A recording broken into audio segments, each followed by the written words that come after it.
Terror and amazement filled them, and they said nothing to anyone, for they were afraid. May I just state for the record that that is truly a terrible way to end a gospel. Where's the joy? Where are the trumpets? Where is Jesus calling my name in the garden? They were afraid. The end. Really, Mark? Really? Those other stories that we associate with Easter are from the other three Gospels, Matthew and Luke and John. There are 4 Gospels that tell the life of Jesus, and they all tell them a little bit from a different perspective. And so the story of Mary hearing Jesus' voice in the garden comes from John. Breakfast on the beach at Galilee, Thomas the doubter, those are all from those other stories.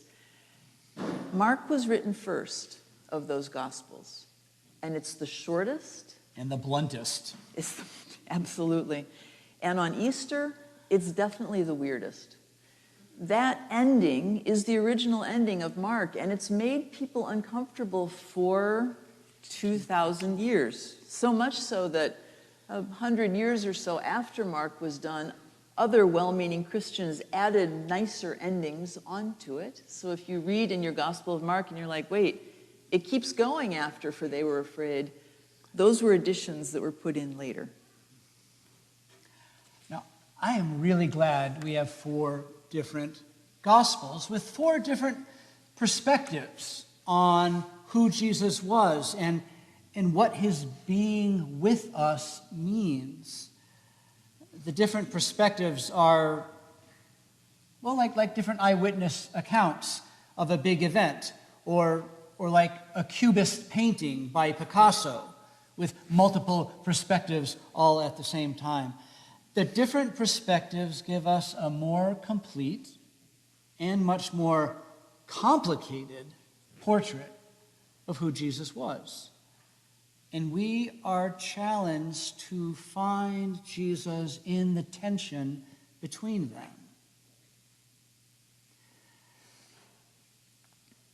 In Mark, at the empty tomb, grief meets unimaginably good news, and it's held in incredible tension. When a young man dressed in white tells the women he has been raised, he is not here, their reaction is not to sing the Hallelujah chorus. That's right. Mark says it is terror and amazement, and they fled in fear. It's kind of true to life, don't you think?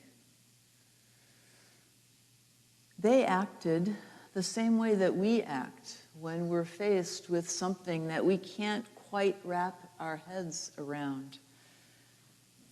Just 2 days ago, just before the Good Friday Tenebrae service here in the church, I got a message from a friend of mine that at Bucknell University, where her son is a student, there was an active shooter alert. Through that whole service, I was wondering what was going on there and how were things, and how in particular was my friend's son. And at the end of the service, there came another announcement that in fact it was a hoax and there hadn't been a shooter there at all.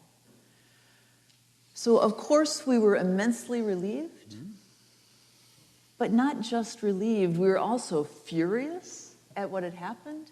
And all that worry that we had been tamping down for an hour all came rushing out all at once. It was a stew of emotions, even though it was amazingly good news. The old black spiritual says, ain't that good news? And yes, of course, there's good news, but sometimes getting to that joy, really getting there, is complicated. Sometimes we have to wade through a lot of pain and grief, through a lot of weirdness to really embrace the joy? Again, I would like you to imagine the women at the tomb. They've just experienced the excruciating, slow execution of their beloved rabbi on Friday. They just spent all of Saturday feeling numb and going through the empty motions of the Jewish Sabbath, devastated, not able to feel. And now it's early on Sunday morning before the sun is up, and they are going to the tomb to do the one thing they can to try to put some order on the chaos that has happened. The one thing they have any control over is to come to anoint the body, to care for what is left with tenderness and attention. Imagine them setting out the oils and the spices, choosing the burial cloths, maybe gathering some flowers to bring along. They are heartbroken. But in this at least, they know what to do. They know what to do with the body. They know how to anoint and tend to the body, and they know it will help begin their own process of healing from this terrible grief. But when they get to the hastily prepared tomb at dawn, when they find the stone rolled away, and this young man in white telling them Jesus is alive and going on ahead of them to Galilee, to the place where his ministry started, it is no wonder it takes a while for them to take it in. This has not happened before. There are too many questions to process, all hitting at once. He's alive? No, we were there at the cross. We saw. What do you mean he's alive? Is this a joke? Wait, he's not dead? Death isn't the final ending? Does that mean everything Jesus said was true? Is God's love really more powerful than death? What does that even mean? I imagine the angel looking at them and saying, "Ain't that good news?" And the women saying, "Well, yes, of course, but..." And I'm sympathetic with their hesitation. Because this is real life. Startling joy is, well, startling. It takes a while to absorb it fully, because when we've absorbed it fully, everything in our life changes. Even the best of news, when it's startling, takes time to process. When a baby is born, of course, it is joyful and amazing, and often hard and painful. It's a wonderful celebration, but it's also an experience of the most exquisite vulnerability. To be responsible for this new little person as well, it takes time for that to really sink in. It's one reason why new parents look a little overwhelmed. It's not just the lack of sleep. It's taking in a whole new reality. Some years ago, a friend of mine got a sudden and unwelcome diagnosis of having third-stage cancer, and the resulting treatment protocol completely took over her life for the next couple of years.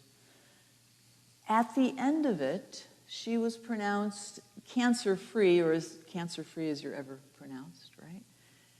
And of course it was good news, and I also remember it throwing her into a bit of a tailspin, because her whole life had been fighting this thing. She needed a new focus now. It was hard to really take it in. Some of you know some of my own story. Almost 20 years ago, I experienced a traumatic brain injury and almost died. Thankfully, did not, right? We're generally happy about that. I feel very lucky to be here at all.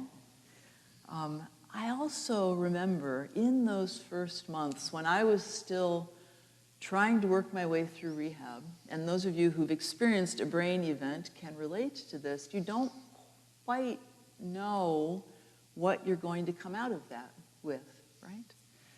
And so people would come to me and say, "You must be so happy to be alive." And I was grateful, of course, but I'm not clear that happy is the word that I would have used. Confused, searching, trying really hard to hang on to everything that I could, and grateful, all of that together. But it took a long time before I could say, "Ain't that good news?" and really live it. When I look back at our family photographs from that period, you always look like an overwhelmed bunny. I look kind of like you did when the balloon popped. Yes. I was definitely an overwhelmed bunny. When a big change comes our way, even a really good, impossibly wonderful change, it takes a while to absorb into our lives. It's okay if our first response is terror and amazement, just like those women at the tomb. Because those women knew if Jesus was alive again, then everything changed. It changed who they were and what they were to do with the rest of their lives. And it took a while to take that in. If Jesus really is alive again, that changes who we are.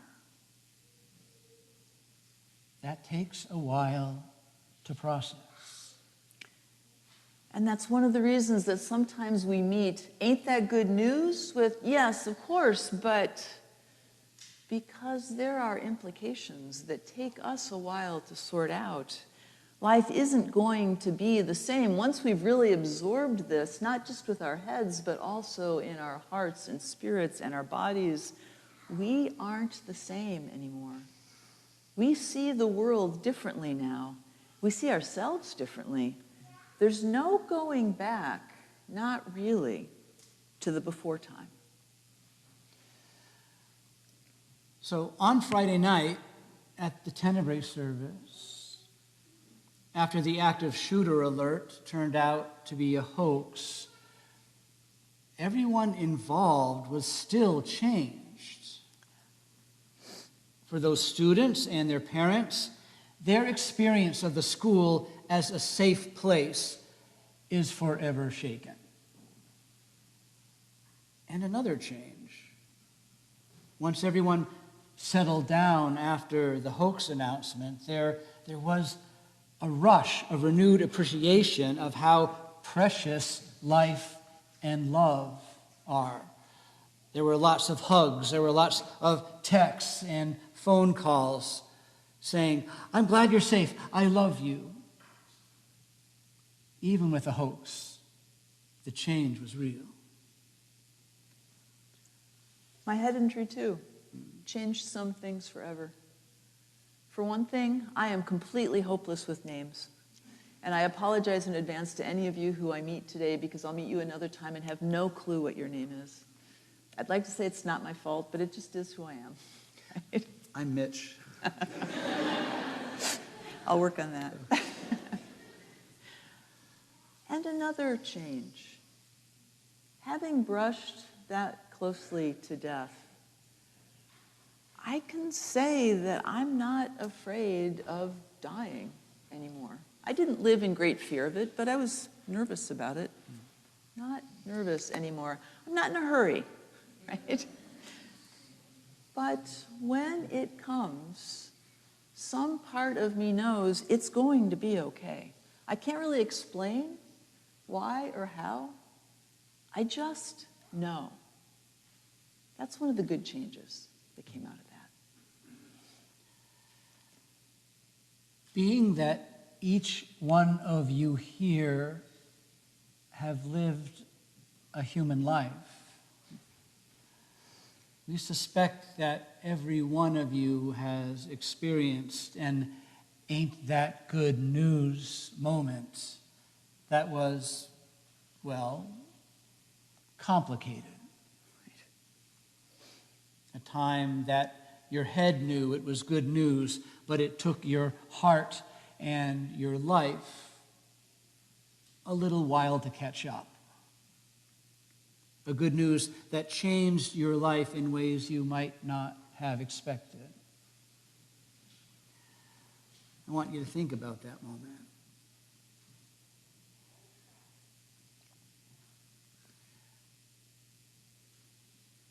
There's a Post-it note in your bulletin. And we invite you to take a moment to remember a time like that, when ain't that good news was answered with, yes, of course, but, and write it down on that Post-it note. There are pens in each of the black pads in each of the pews. It doesn't have to be long. And then we invite you, if you're feeling brave, as you leave worship, we invite you to place that Post-it note on our good news but sometimes hard board that is out in the vestry, or foyer rather. There are pens out there too, if you don't have something to write with now. And the reason we're asking you to do this is because good news always gets better when it's shared. Which is why we know that even though Mark's gospel officially ends with, "For they were afraid," that wasn't really the end of the story. That was just the end of what was written down. We know that those women did wrap their hearts and their minds and their spirits around that good news, and they did go and tell the other disciples and go to Galilee.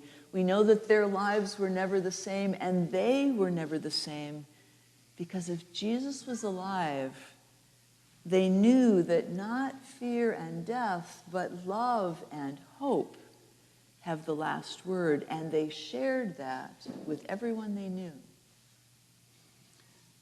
Love and hope had the last word 2,000 years ago. And they still do. Happy Easter, friends. Happy Easter.